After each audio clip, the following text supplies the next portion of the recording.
इस कहानी की शुरुआत होती है 391 एडी से, जहां पर हमें एक शहर दिखाया जाता है जिसका नाम अलेक्जेंड्रिया है और ये रोमन एम्पायर का एक हिस्सा है जहां रोमन्स राज करते हैं। इस शहर में दो अलग अलग धर्मों के लोग रहते हैं, एक तरफ क्रिश्चियंस हैं और दूसरी तरफ ज्यूइश। इसी शहर में हाइपीशिया नाम की एक लड़की रहती है जो अलेक्जेंड्रिया के म्यूजियम के डायरेक्टर की बेटी है, जिनका नाम थियोन है। हाइपीशिया प्लेटोनिक स्कूल में टीचर है जहाँ पर फ्यूचर के लीडर्स को एजुकेट किया जाता है, लेकिन वो अपनी जिंदगी में सिर्फ एक ही बात को जानना चाहती है कि पृथ्वी सूरज के किस ओर घूमती है, यानी कि अर्थ की पृथ्वी की धुरी क्या है। हाइपीशिया स्कूल में जब पढ़ा रही होती है तो वो अपने स्टूडेंट्स को विज्ञान की, नक्षत्रों की और फिलॉसफी की बातें सिखा रही होती है। यहाँ पर सभी स्टूडेंट्स उसे बहुत पसंद करते हैं क्योंकि वो अपने काम में, अपनी टीचिंग में बहुत ज्यादा एक्सपर्ट होती है। यहाँ पर हाइपीशिया के पिता के गुलाम का जो बेटा है जिसका नाम डेवियस है, वो हाइपीशिया के साथ उसका असिस्टेंट बन के काम करता है। उसे साइंस में, विज्ञान में बहुत ज्यादा दिलचस्पी है, इसीलिए वो हाइपीशिया की हर एक बात को बहुत ध्यान से सुनता है। हाइपीशिया अपने क्लास में सभी लोगों से पूछती है कि बताओ धरती पर कोई भी चीज क्यों गिर जाती है। दरअसल वो बात कर रही होती है ग्रेविटी की, और ये वो वक्त होता है जब ग्रेविटी की खोज नहीं हुई थी। ग्रेविटी के बारे में किसी को कुछ नहीं पता था। डेवियस जो कि उसका असिस्टेंट है उसकी बात को बहुत ध्यान से सुनता है, साथ ही वो हाइपीशिया से प्यार भी करता है, लेकिन वो अपने प्यार का इजहार हाइपीशिया से नहीं कर सकता क्योंकि उसके पिता हाइपीशिया के पिता के गुलाम है। वहीं दूसरी तरफ हमें उस म्यूजियम को दिखाया जाता है जहाँ पर हाइपीशिया के पिता डायरेक्टर है। दरअसल ज्यूइश लोगों की बहुत ही पवित्र जगह है। यहाँ ज्यूइश लोगों को पेगन भी कहा जाता है और वो यहाँ पर अपने देवताओं के स्टैचूज को, विज्ञान की किताबों को और अपनी पवित्र किताबों को रखते हैं। अब क्योंकि यहाँ के जो डायरेक्टर हैं वो हाइपीशिया के पिता है, इसीलिए ज्यूइश लोग जो भी बड़ा फैसला लेते हैं वो हाइपीशिया के पिता थियोन की सहमति से ही लेते हैं। वहीं बाहर हमें एक क्रिश्चियन मॉन्क को दिखाया जाता है जो यहाँ पर पेगन यानी कि ज्यूइश लोगों के देवताओं को उल्टा सीधा कह रहा होता है। दरअसल क्रिश्चियन लोग हमेशा ज्यूइश लोगों के देवताओं का मजाक उड़ाते हैं और वो कहता है कि अगर मेरा देवता, मेरा भगवान सच्चा है तो मैं आग पर चलूंगा और मुझे कुछ भी नहीं होगा। और इसके बाद वो मॉन्क आग के ऊपर चलता है लेकिन उसे कुछ भी नहीं होता। दरअसल उसने इस तरह का आउटफिट पहना होता है जिस वजह से आग उसे जलाती नहीं है। सारे क्रिश्चियंस लोग उसकी वाहवाही करना शुरू कर देते हैं, जिसके बाद यहाँ पर ज्यूइश लोगों के प्रीस्ट को भी उस आग में धकेला जाता है, लेकिन वो जलना शुरू हो जाते हैं, पर उनके लोग उन्हें आकर बचा लेते हैं। हाइपीशिया के पिता थियोन भी क्रिश्चियन लोगों से नफरत करते हैं और एक दिन उन्हें अपने घर पर एक क्रॉस मिलता है जो कि एक गुलाम लड़की का होता है। इससे उन्हें बहुत गुस्सा आता है। इससे पहले कि वो उसे सजा देते, उनके गुलाम का बेटा डेविस जो कि हाइपीशिया का असिस्टेंट है, वो इल्जाम अपने ऊपर ले लेता है और कहता है कि ये क्रॉस मैंने रखा था। हाइपीशिया के पिता इससे बहुत गुस्सा हो जाते हैं और उसे कई कोड़े मारते हैं। हालांकि हाइपीशिया अपने पिता को रोकने की, समझाने की कोशिश करती है लेकिन वो उसकी बात नहीं सुनते। हाइपीशिया को पता होता है कि डेविस का ये क्रॉस नहीं है, इसीलिए रात को वो उसके कमरे में उसे मरहम लगाने के लिए जाती है, जहाँ पर वो देखती है कि उसके लेक्चर सुन सुनकर यहाँ पर डेविस ने एक मॉडल बनाया है जिसमें अर्थ के चारों तरफ 5 प्लैनेट्स घूम रहे होते हैं। ये वो वक्त होता है जब इंसानों को पता था कि इस दुनिया में सिर्फ 5 ही प्लैनेट हैं जो कि सूरज का नहीं बल्कि अर्थ का चक्कर लगाते हैं। हाइपीशिया डेविस से बहुत ज्यादा इंप्रेस हो जाती है।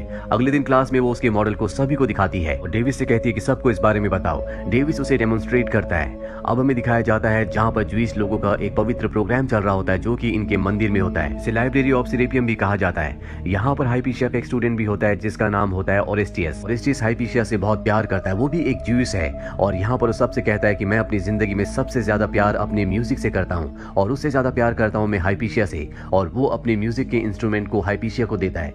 हाइपीशिया सबके सामने उसे एक्सेप्ट कर लेती है। दरअसल उसने पहले भी हाइपीशिया को अपने प्यार का इजहार किया था, लेकिन उसके जवाब में हाइपीशिया ने कुछ भी नहीं कहा। डेविस भी यहाँ पर होता है जो देखकर बहुत दुखी हो जाता है क्योंकि वो हाइपीशिया से प्यार करता है जिसका इजहार वो कभी नहीं कर सकता। इसीलिए वो ईश्वर से प्रार्थना करता है कि हाइपीशिया कभी किसी की ना हो। अगले दिन क्लास में दिखाया जाता है जहाँ पर हाइपीशिया ओरेस्टियस को एक कपड़ा वापस लौटाती है, जिसका मतलब ये होता है कि उसने उसके प्यार के प्रपोजल को एक्सेप्ट नहीं किया बल्कि ठुकरा दिया है। इससे उसे बहुत ज्यादा गुस्सा आता है। वो यहाँ से बाहर जाने लगता है, लेकिन तभी एक प्रीस्ट सबको बाहर बुलाता है जहाँ पर वो सबको क्रिश्चियंस के खिलाफ भड़काना शुरू कर देता है। वो कहता है कि वो हमारे देवताओं का मजाक उड़ाते हैं, हमें अपने से नीचा समझते हैं, इसीलिए हमें जंग का ऐलान करना होगा। और ये सब कुछ हाइपीशिया के पिता की मर्जी से हो रहा होता है। हाइपीशिया अपने पिता को समझाने की कोशिश भी करती है, लेकिन उसके पिता नहीं मानते और इस सब में हाइपीशिया के पिता के साथ ओरेस्टियस भी शामिल होता है। इसके बाद अलेक्जेंड्रिया में पेगन यानी कि ज्यूज के बीच में और क्रिश्चियंस के बीच में लड़ाई झगड़ा होना शुरू हो जाता है, जिसमें कई लोग मारे जाते हैं। लेकिन यहाँ पर क्रिश्चियंस की बहुत ज्यादा तादाद है, इसीलिए ज्यूज लोग हारने लगते हैं और हाइपीशिया के पिता अपने लोगों के साथ अपने पवित्र स्थान पर, जिसे लाइब्रेरी ऑफ सेरेपियम कहा जाता है, उन सब की जान बचाने के लिए वहाँ पर आसरा लेते हैं, जहाँ डेविस भी होता है। क्योंकि डेविस एक गुलाम है इसीलिए उसे उनके साथ रहना होगा। हालांकि वो ज्यूइश नहीं बल्कि क्रिश्चियन है। ये वही जगह है जहाँ पर हाइपीशिया पढ़ाती है। हालांकि डेविस यहाँ से बाहर जाना चाहता है, लेकिन हाइपीशिया उसे मना कर देती है। यहाँ पर डेविस के साथ साथ कुछ और क्रिश्चियन स्टूडेंट्स भी होते हैं और रात को जब वो इस जगह से भाग रहे होते हैं तो डेविस उन्हें देख लेता है, लेकिन वो किसी को कुछ नहीं बताता क्योंकि वो जानता है कि उनका यहाँ से निकल जाना ही अच्छा होगा।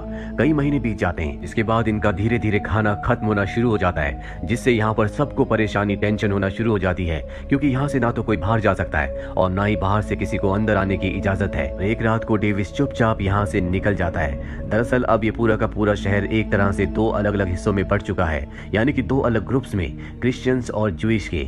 वहीं हमें हाइपीशिया को दिखाया जाता है जो उसी पवित्र जगह पर होती है जहाँ पर उसके सभी लोग उसके पिता के साथ फंसे हुए हैं। ऐसे माहौल में भी वो सिर्फ और सिर्फ विज्ञान के बारे में सोच रही होती है। वो सोचती है कि जब भी हम कोई चीज ऊपर फेंकते हैं या ऊपर से कोई भी चीज नीचे छोड़ी जाती है तो जमीन पर क्यों गिरती है, जबकि तारे आसमान में है, वो जमीन पर यानी कि धरती पर क्यों नहीं गिरते। और हाइपीशिया के मन में पहली बार ये बात आती है कि शायद सारे प्लैनेट्स और सूरज पृथ्वी के चारों तरफ नहीं घूमते, बल्कि जितने भी प्लैनेट्स हैं वो सब के सब सूरज के चारों तरफ चक्कर लगाते हैं। इसी तरह से यहाँ पर इन्हें कुछ और महीने बीत जाते हैं, जिसके बाद रोमन एम्परर्स इन सब को माफ कर देते हैं, कहते हैं कि तुम बाहर आ सकते हो। दरअसल उनकी नजरों में यही गुनहगार हैं, क्योंकि इन्होंने जंग का आगाज किया था और अब ये सब के सब वहां से बाहर आ जाते हैं, लेकिन इनकी किसी भी चीज पर इनका कोई अधिकार नहीं होगा। इसीलिए हाइपीशिया और उसके लोग यहाँ से अपनी जरूरी चीजों को और अपने ग्रंथों को लेकर निकल जाते हैं। जिसके बाद क्रिश्चियंस लोग इस जगह पर जो इनकी पवित्र जगह है वहां पर आते हैं, जिनमें डेविस भी होता है, और इनके देवताओं की मूर्तियों को तोड़ देते हैं। वहीं हाइपीशिया को दिखाया जाता है जो बहुत ज्यादा दुखी होती है, क्योंकि उसके पिता की मृत्यु हो चुकी है। और तभी वहां पर डेविस आता है जो उसके साथ बदतमीजी करना शुरू कर देता है, क्योंकि बचपन से वो एक गुलाम था। लेकिन ऐसा करते करते अचानक से उसकी आंखों में आंसू आ जाते हैं। वो हाइपीशिया के सामने झुक जाता है, क्योंकि वो हाइपीशिया से प्यार करता है। वो हाइपीशिया को अपनी तलवार देता है और कहता है कि मुझे मार दो। हाइपीशिया उसकी तलवार से उसके गले में जो गुलामी का निशान होता है उसे काट देती है और कहती है कि तुम आजाद हो। इसी तरह से 2 साल बीत जाते हैं और अब ओरेस्टिस को दिखाया जाता है जो कि पहले एक जूइश था, अब वो क्रिश्चियन बन चुका है। साथ ही उसका एक बड़ा पद है और अलेक्जेंड्रिया में जहाँ पहले जूइश का सम्मान किया जाता था, उनका एक ओहदा होता था, अब उनके ऊपर जुल्म किए जाते हैं। लेकिन इस बात से हाइपीशिया को कोई फर्क नहीं पड़ता, वो अब भी विज्ञान के बारे में सोच रही होती है। ओरेस्टिस एक बार उसे अपने साथ बोट पर ले जाता है, लेकिन यहाँ पर भी उसके दिमाग में सिर्फ और सिर्फ विज्ञान होता है। वो एक गुलाम को ऊपर चढ़ने के लिए कहती है और कहती है कि तुम्हें ऊपर से नीचे बैग फेंकना होगा। उसका मानना ये होता है कि बैग को आगे या पीछे गिरना चाहिए, क्योंकि नाव चल रही है और जिस वक्त बैग हवा में होगा उस वक्त वो नाव आगे चलने की वजह से थोड़ा सा स्पॉट से पीछे गिरेगा। लेकिन ऐसा नहीं होता, वो उसी स्पॉट पर गिरता है, जिससे हाइपीशिया पूरी तरह से कंफ्यूज हो जाती है। और जल्दी उसके दिमाग में एक विचार आता है कि शायद धरती भी अपनी धुरी पर घूम रही है, लेकिन उसकी स्पीड इस तरह से है कि जिससे धरती पर रहने वाले किसी भी चीज को कोई भी फर्क नहीं पड़ता। ये वो दौर था जब धार्मिक लोगों का मानना था कि पृथ्वी गोल नहीं बल्कि चपटी है, और अगर कोई इंसान पृथ्वी के अंत तक पहुंच जाए तो वो वहां से गिर सकता है। हाइपीशिया अब भी उसी स्कूल में पढ़ाती है जहाँ पर वो पहले पढ़ाई करती थी। उसके दिमाग में कई सारे सवाल हैं। उसके दिमाग में एक और सवाल आता है कि पृथ्वी पर ठंड, गर्म और अलग अलग मौसम क्यों आते हैं, इसका क्या कारण है। वहाँ पर उसका एक सेवक भी होता है जो उसे बताता है कि शायद सूरज बड़ा या छोटा होता होगा, इसी वजह से मौसम बदलता है। जब सूरज बड़ा होता है तो धरती पर गर्मी होती है और जब वो छोटा होता है तो ठंड। लेकिन हाइपीशिया उसकी बात से सहमत नहीं होती। वहीं जूइश लोग जो क्रिश्चियन लोगों के जुल्म और सितम से परेशान है, वो उनके ऊपर हमला कर देते हैं, जिसके बाद क्रिश्चियंस लोग एक बार फिर से उन्हें बहुत बुरी तरह से मारना शुरू कर देते हैं। हाइपीशिया ओरेस्टिस के पास जाती है और कहती है कि क्रिश्चियंस लोगों को ऐसा करने से मना करो, मैं अपने लोगों को समझाऊंगी। लेकिन ओरेस्टिस जो कि खुद भी पहले जूइश था, जो अब क्रिश्चियन बन चुका है, वो उसकी मदद करने से मना कर देता है। डेविस भी उन लोगों में शामिल होता है जो जूइश लोगों को मार रहे होते हैं, पर अब उसे एहसास हो चुका है कि वो गलत कर रहा है। मासूम लोगों का, मासूम बच्चों और औरतों का इसमें कोई भी गुनाह नहीं है। सब कुछ जब ठीक हो जाता है तो जूस लोग क्रिश्चियन लोगों के लीडर्स के पास जाते हैं और कहते हैं कि हम अपने पवित्र स्थान यानी कि लाइब्रेरी ऑफ सेरेपियम में वापस जाना चाहते हैं। वो कहते हैं कि तुम जा सकते हो, लेकिन तुम सबको क्रिश्चियनिटी को अपनाना होगा। हाइपीशिया भी यहाँ पर होती है, जिसे बात बिल्कुल अच्छी नहीं लगती और वो उसका विरोध करती है, उसे उल्टा सीधा बोलना शुरू कर देती है, जिससे लीडर बहुत गुस्सा हो जाते हैं। वो भी उसे उल्टा सीधा कहते हैं। साथ ही वो यहाँ पर नए रूल्स बनाते हैं कि सभा में किस तरह से औरतों को रहना चाहिए। साथ ही वो हाइपीशिया को कहते हैं कि वो एक वैज्ञानिक नहीं है, बल्कि वो एक विच है। ये धरती पूरी तरह से चपटी है, लेकिन वो अपनी अलग अलग तरह की साइंस लोगों को बताती है, जो कि पूरी तरह से गलत है। इस तरह के इंसान को जीने का कोई भी हक नहीं है। यहाँ पर ओरेस्टिस भी होता है। ये सब कुछ देखकर सुनकर उसकी आंखों में आंसू आ जाते हैं। अगले दिन की सभा में सबको बाइबल के सामने झुकने के लिए कहा जाता है, लेकिन ओरेस्टिस ऐसा करने से मना कर देता। वो बाइबल के सामने नहीं झुकता और वहां से चला जाता है। सब उसे एक ढोंगी क्रिश्चियन कहते हैं। यहाँ पर वो मॉन्क जो शुरू में आग के ऊपर चला था, वो उसके सिर पर पत्थर से प्रहार करता, उसे बुरी तरह से जख्मी कर देता है। ज्यूस लोग ये देखकर पूरी तरह से भड़क जाते हैं और उस मॉन्क को मार देते हैं, जिसके बाद ज्यूस लोगों के बीच में और क्रिश्चियंस के बीच में घमासान युद्ध शुरू हो जाता है। और अब जो क्रिश्चियंस के लीडर्स हैं वो हाइपीशिया को और ओरेस्टिस को मारना चाहते हैं। ओरेस्टिस का एक दोस्त जो उसी के साथ स्कूल में पढ़ा करता था, जो बचपन से क्रिश्चियन है, वो उसे समझाता और बताता है कि धर्म में और प्यार में हमेशा धर्म की जीत होती है, तुम्हें झुकना होगा, नहीं तो वो लोग तुम्हें मार देंगे।